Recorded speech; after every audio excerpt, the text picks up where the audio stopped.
కొందరు వచ్చి దీంట్లోనే రకరకాలైనటువంటి ఆరోపణలు చేస్తూ బీజేపీలో ఒక ఎంపీ అటు మాట్లాడుతున్నాడు, ఒక ఎంపీ ఇటు మాట్లాడుతున్నాడు, ఇంకొక బీజేపీ ఎంపీ కాంగ్రెస్ వాళ్ళకు పైసలు ఇప్పిస్తున్నాడు. ఇట్లా ప్రజల్ని కన్ఫ్యూజన్ క్రియేట్ చేసేటువంటి ప్రయత్నం చేస్తూ ఉన్నారు. ఇది దురదృష్టకరమైనటువంటి విషయం. 400 ఎకరాల హెచ్సియు భూముల విధ్వంసంలో రేవంత్ సర్కార్ చేసినటువంటి నిర్ణయాన్ని మొదటి నిమిషం నుంచి వ్యతిరేకించింది భారతీయ జనతా పార్టీ 8 మంది ఎంపీలు ఏకతాటిగా వ్యతిరేకించారు. దాంట్లో మా 2 మంత్రులు కూడా ఉన్నారు. మా 2 మంత్రులు కూడా భారత ప్రభుత్వంలో భాగస్వాములు అయినటువంటి సంబంధిత మంత్రుల దగ్గరకు వచ్చి వినతి పత్రాలు ఇచ్చారు. విషయం సీరియస్నెస్ వారి దృష్టికి తీసుకొచ్చారు. అక్కడ జరుగుతున్నటువంటి ప్రకృతి విధ్వంసాన్ని, పర్యావరణ విధ్వంసాన్ని అరికట్టడానికి భారతీయ జనతా పార్టీ 100% కట్టుబడింది. ఆ విషయంలో చివరికి దేశ ప్రధాని గౌరవనీయులు నరేంద్ర మోడీ గారు కూడా మాట్లాడి అటవీ భూములపైకి బుల్డోజర్లు పంపడాన్ని మేము వ్యతిరేకిస్తామని చెప్పి చాలా స్పష్టంగా చెప్పారు. మోడీ గారు మాట్లాడిన తర్వాత కూడా కేటీఆర్ గారు మాటలు ఏం మాట్లాడుతూ ఉన్నారు? నిన్న ఆయన ఎక్స్లో పోస్ట్ చేస్తాడు. ఏమని మాట్లాడతాడు ఎక్స్లో? మోడీ తన చిత్తశుద్ధిని నిరూపించుకోవాలి. ఇక్కడ కేటీఆర్ దగ్గర నిరూపించుకోవాలా? మోడీ గారి చిత్తశుద్ధిని నమ్మే, మోడీ గారి పనితీరుని నమ్మే ప్రపంచమంతా ఆయనను గుర్తిస్తుంది, గౌరవిస్తూ ఉంది. మోడీ గారిని గుర్తించి గౌరవించి తెలంగాణ సమాజం కూడా మీకు 0 ఇచ్చి మాకు 8 సీట్లు ఇచ్చి భారతీయ జనతా పార్టీ ఎంపీలను గెలిపించి కేంద్ర ప్రభుత్వానికి మోడీ గారి నాయకత్వానికి సమర్థతనిచ్చింది. ఈ దేశ ప్రజలు 3వసారి మోడీ గారిని ప్రధానమంత్రి ఉండాలని కోరుకున్నారు.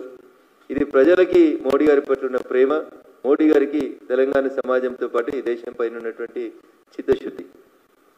ఇంకో మాట రాస్తారు ఎక్స్లో, మోడీ మాట్లాడింది బూటకం కాకపోతే వెంటనే చర్యలు తీసుకోవాలి. మేము మళ్ళీ చెప్తా ఉన్నాం, బీజేపీ డే 1 నుంచి సెంట్రల్ యూనివర్సిటీ భూముల విషయంలో, కంచె గచ్చిబౌలి భూముల విషయంలో పూర్తి స్థాయిలో అన్ని డాక్యుమెంటరీ ఎవిడెన్సెస్తో భారత ప్రభుత్వం ముందు, పర్యావరణ శాఖ ముందు, హెచ్ఆర్డీ మినిస్ట్రీ ముందు తన వాదనని వినిపిస్తూ ఈ భూముల రక్షణ కోసం మేము పనిచేస్తూ ఉన్నాం. ఇంకా ఆయన కోరుకుంటున్నటువంటి చర్యలు ఏందో మాకు తెలియదు. చర్యలు తీసుకోవాలి అంటే విషయం సుప్రీంకోర్టు ఫైనలైజ్ చేసిన తర్వాత 100% భారత ప్రభుత్వం చర్యలు తీసుకుంటే దాంట్లో కేటీఆర్ గారికి ఎట్లాంటి సందేహం ఉండాల్సిన అవసరం లేదు. సాధికారికత కమిటీ ముందు కూడా భారతీయ జనతా పార్టీ ఎంపీలు హాజరై 100% డాక్యుమెంటరీ ఎవిడెన్స్ అంతా ప్రొడ్యూస్ చేసినాం. సాధికారికత కమిటీని కన్విన్స్ చేసినాం. కమిటీ ఇచ్చే నివేదిక మీద సుప్రీంకోర్టు తీసుకుపోయేటువంటి తీర్పుకి మేము కట్టుబడి ఉంటాం. భారత ప్రభుత్వం కూడా కట్టుబడి ఉంటుంది. భారతీయ జనతా పార్టీ కూడా కట్టుబడి ఉంటుంది. ఇక మరి మోడీ మాట్లాడింది బూటకం కాకపోతే చర్యలు తీసుకోవాలి. విషయం సుప్రీంకోర్టు పరిశీలనలో ఉండగా, విషయం సుప్రీంకోర్టు విచారణ జరుపుతుండగా అర్జెంటుగా చర్యలు తీసుకోవాలి. మోడీ తన చిత్తశుద్ధి నిరూపించుకోకపోతే కాంగ్రెస్ బీజేపీ 2 కుమ్ముకైనాయని అనుకుంటాడంట కేటీఆర్. ఇంతకంటే దారుణమైనటువంటి మాటలు ఏమనే తెలియదు. విషయం సుప్రీంకోర్టులో ఉంది, మే 15కు పోస్ట్ అయింది. సాధికారికత కమిటీ ఇంకొన్ని కాగితాలు కావాలని అడుగుతా ఉంది. మేము మా చిత్తశుద్ధి నిరూపించుకుంటున్నాం. సెంట్రల్ యూనివర్సిటీ భూముల విషయం లోపల మేము నిబద్ధత ఉన్నాం. కాంగ్రెస్ రేవంత్ సర్కార్ చేసినటువంటి తప్పుని డే 1 నుంచి మేమే నిలబడ్డాం. ఆ తప్పుడు చర్యల్ని, ఆ దుందుడుకు చర్యల్ని మేమే ఆపినాం, కాపాడినాం. సెంట్రల్ యూనివర్సిటీకి సంబంధించిన భూముల విషయం లోపల ఆఖరికి గౌరవ ప్రధానమంత్రి గారు కూడా అటవీ భూములను విధ్వంసం చేయొద్దని చాలా స్పష్టంగా మాట్లాడి. ఇదంతా నారాయణకి ఒక వైపు. ఇక రెండో వైపు చూస్తానా, పొద్దులేస్తే రఘునందన్ రావు మామూలు ఎందుకు తిడుతున్నాడు, రఘునందన్ రావు కాంగ్రెస్ని ఎందుకు రక్షిస్తున్నాడని కేటీఆర్ గారికి రోజు డౌట్ వస్తుంది. తెలంగాణ సమాజం ముందు నేను కొన్ని వివరాలు ఉంచదలుచుకున్నాను. 400 ఎకరాల కోసం మేమందరం ఇంత గొంతుచించుకొని నడుస్తూ ఉన్నాం. మేము దుబ్బాక ఎమ్మెల్యే ఉన్నప్పుడు కూడా గట్టిగానే మాట్లాడినాం. ఏ రోజు కూడా ప్రభుత్వం చేసేటువంటి తప్పులకి మేము జంకలేదు. ఈ రోజు కూడా చెప్తా ఉన్నాం అన్న, ఈ రాష్ట్రంలో ఈ రాష్ట్ర ప్రజలందరూ కూడా ఆలోచించుకోవాలి. ఇలా కేటీఆర్ నొక్కుతున్న సన్నాయి నొక్కులేంది? గాలి, నీరు, వాతావరణం రక్షించబడాలి, పర్యావరణం రక్షించబడాలి. 400 ఎకరాల కోసం మాట్లాడుతున్నాం, మీకంటే మేము గట్టిగా మాట్లాడుతున్నాం.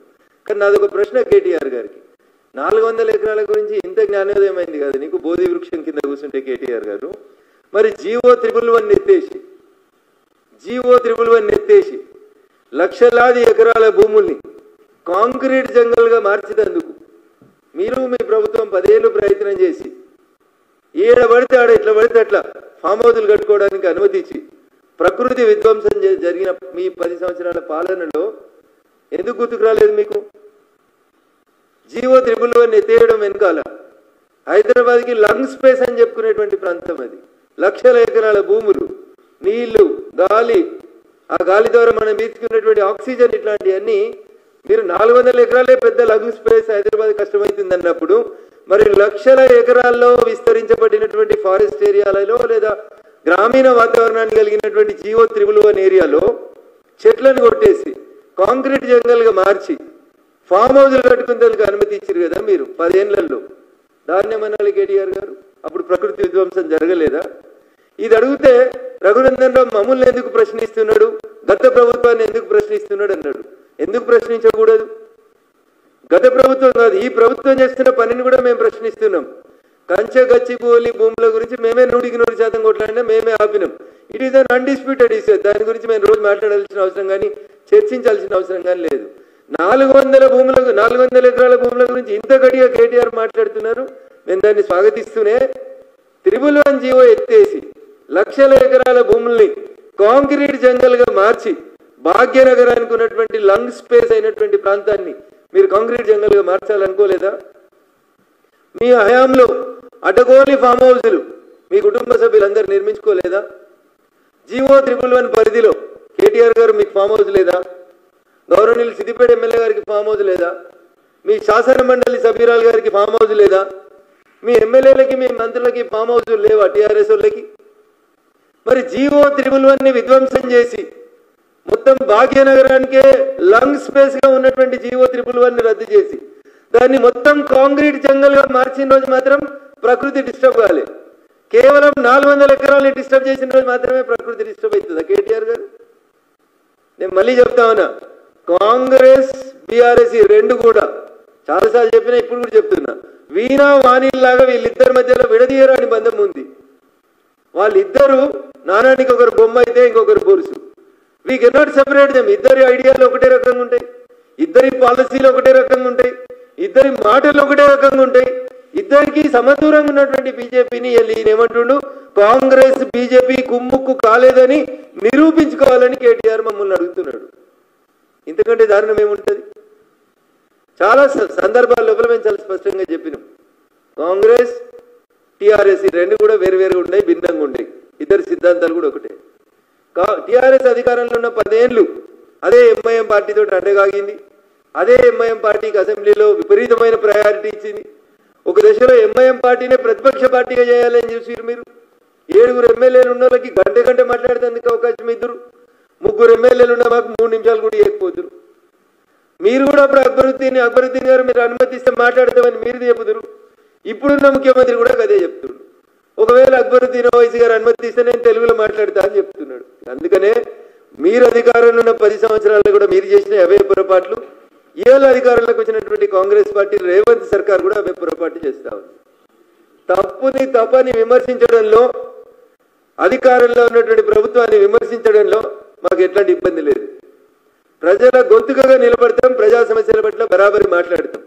మీకు నచ్చిందా నచ్చలేదా నాకు సంబంధం లేనటువంటి విషయం. ఇలా తెలంగాణ ప్రజలు ఆలోచించాలని కోరుకుంటున్నాం. GO311 పరిధిని ఎత్తేసి దాన్ని కాంక్రీట్ జంగల్గా మరో భాగ్యనగరాన్ని ఆక్సిజన్కి దూరంగా చేసేటువంటి కుట్ర చేసినటువంటి TRSకి ఇలా 400 ఎకరాల గురించి మాట్లాడడాన్ని నేను తప్పుపడతలేను. కానీ నీ వీపు నీకు ఎందుకు కనబడతలేదు కేటీఆర్ అని అడుగుతున్నా. నీ వీపు నువ్వు చూసుకోక, నువ్వు 10 ఏళ్లలో చేసిన తప్పుల్ని నువ్వు చూసుకోక, మోడీ మాట్లాడింది బూటకం కాకపోతే చర్యలు తీసుకోండి. మోడీ తన చిత్తశుద్ధిని నిరూపించుకోవాలి. పెద్ద పెద్ద పదాలు ఎందుకు కేటీఆర్ గారు? మేము కూడా అనొచ్చు కదా. మరి ఈ రాష్ట్రంలో ఉన్న కాంగ్రెస్ గురించి మాట్లాడుండ్రి, ఢిల్లీ గురించి ఎందుకు మాట్లాడుతున్నారు? ఢిల్లీకి మీకు ఏం సంబంధం? మీకు ఒక ఎంపీ కూడా ఇవ్వకుండా మిమ్మల్ని సున్నాకు పరిమితం చేసిరు కదా ప్రజలు.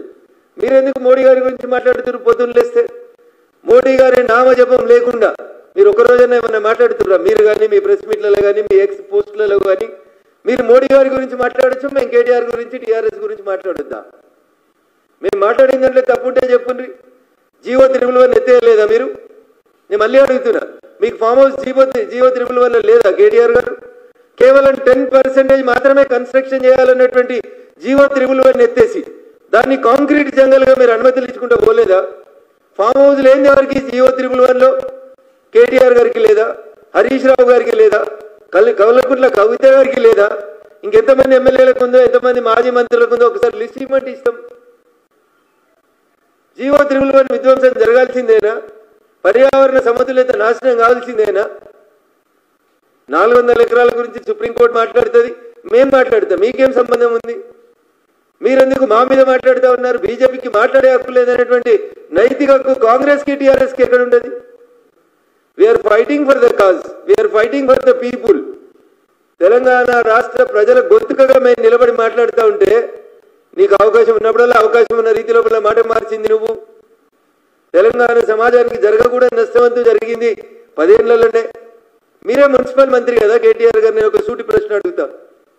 స్ట్రాటజిక్ రోడ్ డెవలప్మెంట్ ప్లాన్లు ఉన్నటువంటి ప్రాంతాలలో రింగ్ రోడ్కి ఎక్కేటువంటి సర్కిళ్ళ కాడ 50 ఫ్లోర్ల పర్మిషన్ ఇచ్చారు. మీరు ఎట్లా ఇచ్చారు కేటీఆర్ గారు? ఏం లేదా దాని వెనకాల మతలం? రింగ్ రోడ్ ఎక్కే దగ్గర నానగ్రామ్ కూడా చౌరస్తాలో రింగ్ రోడ్ సర్కిల్ కాడ పైకి ఎక్కే దగ్గర లెఫ్ట్కి 50 ఫ్లోర్లు, రైట్కి 50 ఫ్లోర్లు పర్మిషన్ ఇచ్చారు మీరు మున్సిపల్ శాఖ మంత్రిగా. మీరు అనుమతి ఇచ్చిన హైరైజ్ టవర్లలో ఎక్కడైనా 10 చెట్లు పెట్టింది చూపెట్టారు మీరు ఎక్కడ కాపాడిరు పర్యావరణాన్ని? సో కాబట్టి నోటితోటి నవ్వి నొసలితోటి ఎగిరించేటువంటి కార్యక్రమాన్ని కేటీఆర్ గారు మారుకోవాలి. భారతీయ జనతా పార్టీ మీద, నరేంద్ర మోడీ గారి మీద మీరు ఇట్లే మాట్లాడితే మేము తప్పకుండా దానికి జవాబు చెప్తాం. మీకు ఇబ్బంది అనిపిస్తే మేమేం చేయలేము. రఘునందన్ రేవంత్ని కాపాడుతా ఉన్నాడు, రఘునందన్ రేవంత్ని కాపాడాడు, కేటీఆర్ని కాపాడాడు. రఘునందన్ రేవంత్కి ఎంత దూరమో కేటీఆర్ కూడా అంతే దూరం ఉంటాడు. మీరు అధికారంలో ఉన్నప్పుడు చేసిన తప్పుల్ని కూడా మొదటి నుంచి ప్రశ్నించింది మా దుబ్బాక ప్రజల ఆశీస్సులతో ఇదే రఘునందన్ రావు దుబ్బాక ఎమ్మెల్యేగా మాట్లాడాడు. నేనే కదా ఎమ్మెల్యేగా మొట్టమొదటిసారిగా అసెంబ్లీకి అడుగుపెట్టిన రోజు మీకు మీ నాన్న ఆ రోజు ముఖ్యమంత్రికి గుర్తు చేసింది, జయ జయ హే తెలంగాణ జననీ జయ కేతనం, ఎందుకు తెలంగాణ జాతీయ గీతంగా తెలంగాణ రాష్ట్ర గీతంగా ప్రకటించలేకపోయినని అసెంబ్లీలో మొట్టమొదటి రోజు అడిగింది ఎవరు? రఘునందనా కేటీఆరా? అప్పటిదాకా 7 ఏళ్ళు అధికారాన్ని అనుభవించి తెలంగాణ ఉద్యమ సమయంలో వాడిన జయ జయ తెలంగాణ జయ కేతనం అనే గీతాన్ని మీరు ఆ రోజు అసెంబ్లీలో ఆలపించకపోతే ఇదే రఘునందన్ ఆ రోజు మీరు అధికారంలో ఉన్నప్పుడు అడిగిండు. ఇదే రఘునందన్ ఇలా రేవంత్ని కూడా చెప్పిండు 400 ఎకరాల హెచ్సి భూముల విషయంలో మీరు తప్పు చేస్తున్నారని. అందుకనే మేము పోయినాం, అడ్డుకున్నాం, ఆపినాం. దానికి పొద్దున్న లేస్తే భారతీయ జనతా పార్టీ ఎంపీలు ఎవరో ఉన్నారు 10 సార్లు అడిగినాం మేము. అందరు ఎంపీలు అడిగారు దమ్ముంటే నీకు చేతనైతే ఎంపీ పేరు బయట పెట్టమని. ఈరోజు దాకా లేదు. మళ్ళీ వారం చెప్తా, మళ్ళీ ప్రెస్ మీట్లో చెప్తాను, మీరే దాటేస్తా ఉన్నారు. అందుకని మీరు మమ్మల్ని ఏ రకంగానైతే విమర్శించి బదనాం చేయాలనుకుంటున్నారో జనంలో, దానికి ఖచ్చితంగా భారతీయ జనతా పార్టీ నుంచి సమాధానం వస్తుంది. వినే ఓపిక శక్తి ఆ భగవంతుడు మీకు ఇవ్వాలని కోరుకుంటా ఉన్నా. ఎందుకంటే భగవద్గీతలో చెప్పినారు ఇవ్వాలనే దాన్ని యునెస్కో గుర్తింపు వచ్చింది. ఒకసారి చదువుకో కేటీఆర్ గారు. చెప్పినావు కదా మధ్యలో ఎప్పుడు చెప్పిండు, ఏమైతుంది జైలుకి పోతే యోగా చేస్తా, వాకింగ్ చేస్తా, పుస్తకాలు చదువుకుంటా. యునెస్కో గుర్తింపించింది భగవద్గీత. ఇంతకాలం చెప్తావు కదా నాస్తికుని, నేను చదువుకున్నాను. ఇవాళ చదువుకో, ఇప్పటి నుంచి చదవడం ప్రాక్టీస్ చేయి. చేస్తే మంచి జరుగుతుంది నీకు. భగవద్గీత నీ జీవితానికి సంబంధించి ఎప్పుడెప్పుడు ఏం చెప్పిందో కొంచెం అన్వయించుకో, బాగుంటుందని చెప్పి కేటీఆర్ గారికి సందర్భంగా తెలియజేస్తూ, మీడియా ఉందని, సోషల్ మీడియా ఉందని ఏదో చేస్తామని చెప్పి ఊక దమ్ముడు ఉపన్యాసాలు ఇస్తే నేను మళ్ళీ చెప్తున్నా కేటీఆర్, నువ్వు 2007లో జై తెలంగాణ అంటే రఘునందన్ 2001లో జై తెలంగాణ అన్నాడు. నువ్వు ఒక్కటంటే మోడీ గారిని భారతీయ జనతా పార్టీ నువ్వు ఒక్కటంటే 4 వినతందుకు సిద్ధంగా ఉండు. గాలి మాటలు కాదు, వాస్తవాలనే మాట్లాడిపోయేందుకు మేము సిద్ధంగా ఉన్నాం. Thank you.